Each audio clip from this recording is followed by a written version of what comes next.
This next video, I didn't say what I normally say, but for the next video, this is about the economic system and the role of the market.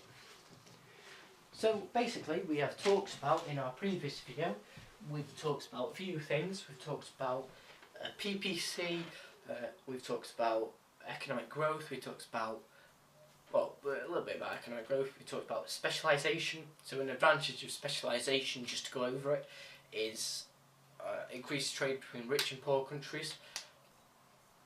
And another advantage of specialisation, if I can remember it off the top of my head,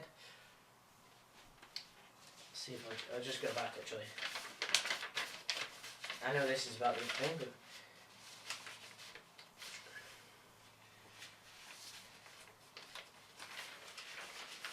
sorry, just check. Yeah, specialisation and widening the range of goods and services. So advantage of specialisation, wide space of goods and services, increased trade between rich and poor. Disadvantage, finite resources could run out and tastes could change. So and then we talked about the original thing, which was, still have to go over it, this isn't very good at all. The basic economic problem about infinite wants and limited resources.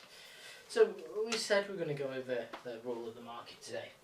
Now the first thing you need to know what an economic system is. An economic system describes the means by which a country's people, an economy's government, people, firms and organisations, decisions.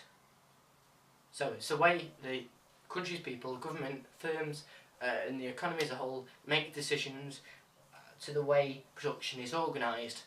So it decides how they, if governments have full control or firms and consumers have full control, it sort of balances it out. So basically it shows how it's produced, what is produced, how it's produced and who it's produced for. The main thing you need to know is about consumer sovereignty. Well, that and the rest of listening to me. Consumer sovereignty is basically a consumer's king. I'll put that up stop. That basically means if there's consumer sovereignty, which there always is, the consumer says, I want that good produced, and the firm goes, yes, sorry, okay, we're going to produce that good for you, good consumer there. So this tells us that if the consumer is king, they decide what is produced in a certain economy. Hopefully you've seen that, how that is, and I thought before we go into the types of economy, I'll just teach you about that. Consumer sovereignty, and you'll have to forgive me for this terrible drawing of a king that kind of looks like a pie or a hedgehog or a plank of wood with some nails in it, or a saw. Basically there's going to be a king, we'll give him some eyes, we'll give him a nose, we'll give him a smiling mouth. Obviously that's going to be rubbed off, but it shows consumer sovereignty in the economy. Get rid of that actually before someone complains. So, consumer sovereignty, consumer is king. C equals king, because I'm lazy. Obviously you won't put that in a diagrammatic analysis, but consumer sovereignty, the consumer is king. So if the consumer is king, that means they dictate what is produced. See if there's anything else I've missed? No. So there's three types of economy. Is there? Mixed, market and... yeah. So we have got something called a... the first end of the scale, we've got something called a free market. So in a free market,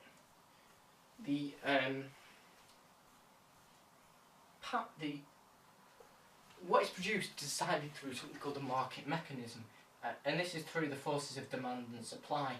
So the market mechanism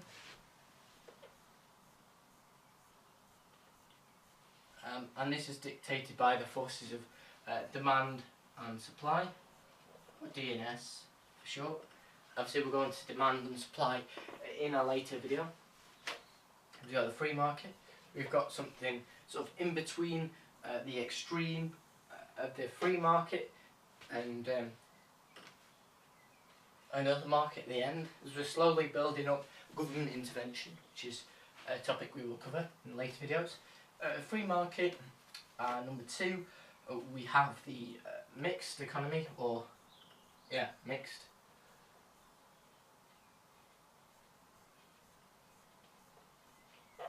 We're talking about the mixed economy, and this is where the government has a small amount of intervention, just to keep the economy buoyant, sort of thing.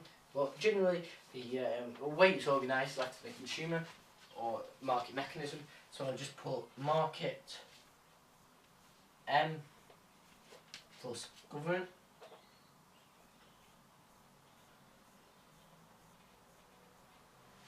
And the third one is something called a command economy.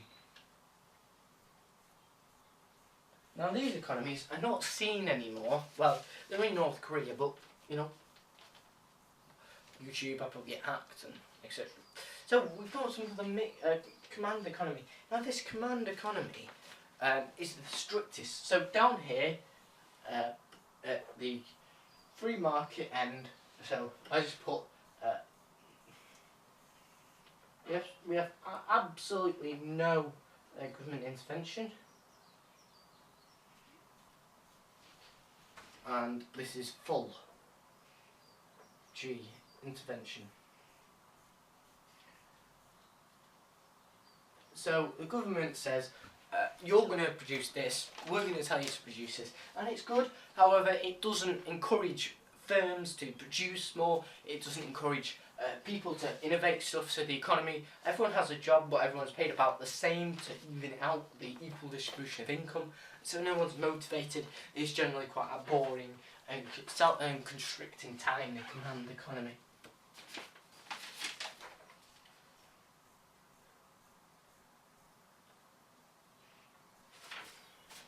But so government.